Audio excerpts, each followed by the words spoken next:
Alors justement, au cours de cette semaine passée sur l'île, quels dossiers avez-vous pu relever comme étant cruciaux, brûlants pour La Réunion ? Pour moi, c'était très important de venir au contact des Réunionnais pour bien comprendre les questions auxquelles ils font face sur le plan en particulier économique, agricole. On sait que les filières de l'agriculture, de la pêche sont très importantes ici à La Réunion. On a pu travailler aussi sur les questions d'industrie, d'énergie.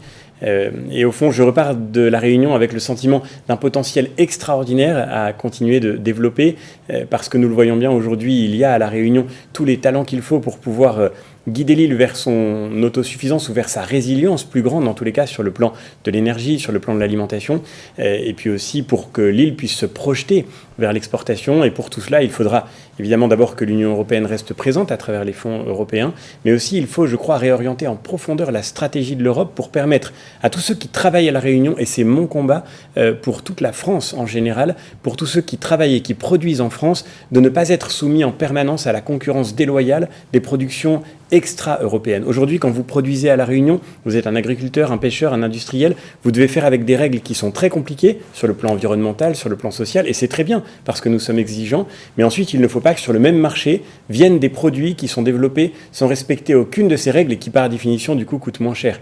Alors on nous a parlé tout au long de cette semaine de produits comme l'oignon. On sait que l'oignon est très important dans la gastronomie réunionnaise. Un grand débat l'oignon chez les chinois, voilà, qui est aujourd'hui envahi le marché réunionnais. Il n'y a aucune raison que cet oignon qui est cultivé sans respecter aucune de nos règles environnementales puisse être proposé aux Réunionnais exactement dans les mêmes conditions que l'oignon qui est produit ici à La Réunion. Alors vous parlez des fonds européens. Il y a beaucoup de chantiers ici qui bénéficient des crédits européens. Qu'est-ce que vous pensez, quel regard vous portez sur des chantiers qui peuvent être au ralenti, voire à l'arrêt ? Je pense par exemple au chantier de la nouvelle route du littoral et qui bénéficie de ces crédits européens. Vous l'avez dit, la nouvelle route du littoral a bénéficié de plus d'1 milliard de crédits européens. Aujourd'hui, le chantier repart et je pense que c'est une bonne chose. Il faut qu'il se termine enfin parce que d'abord, il faut aller au bout de cet investissement. C'est absolument fondamental. Et puis parce que les Réunionnais le savent très bien, aujourd'hui, la circulation automobile sur l'île est devenue très difficile. Si on veut permettre de développer des transports en commun qui soient plus efficaces, si on veut faciliter les circulations sur l'île, et c'est aussi fondamental pour le développement économique. Je parlais à des Réunionnais qui tous les matins doivent faire 1 heure, 1 heure et demie, parfois 2 heures de trajet pour aller seulement travailler.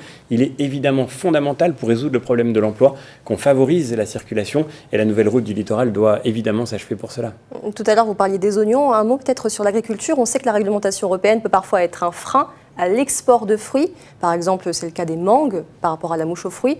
La Réunion ne pourrait-elle pas bénéficier d'une dérogation, par exemple ?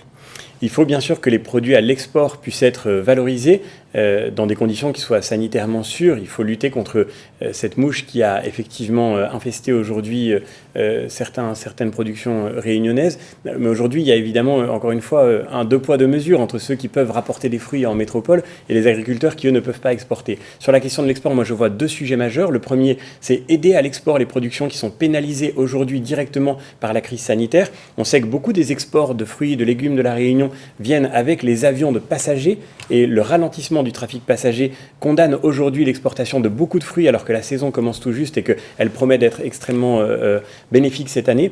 Donc il faut qu'on aide les producteurs réunionnais à exporter. Et puis deuxièmement, il me semble encore une fois fondamental qu'on puisse garantir, y compris à l'export, par exemple en métropole ou bien en Europe, que les produits qui viennent de la Réunion et qui sont développés avec des règles précises ne soient pas mis en compétition avec des produits étrangers qui ne respectent pas les mêmes règles. Je pense au rhum par exemple. Quand vous produisez du rhum à la Réunion, vous n'avez pas le droit de mettre de l'additif, de colorant, de sucre ajouté, sinon ça ne s'appelle plus du rhum. Pourquoi est-ce que vous pourriez acheter du rhum en métropole qui vient d'autres pays du monde et qui, lui, est saturé de ces produits qui sont interdits ici? C'est évidemment une concurrence déloyale que nous n'avons pas le droit d'imposer aux producteurs réunionnais. La question est lancée en tout cas. Merci beaucoup François-Xavier Bellamy pour avoir été avec nous sur ce plateau. Merci beaucoup à vous.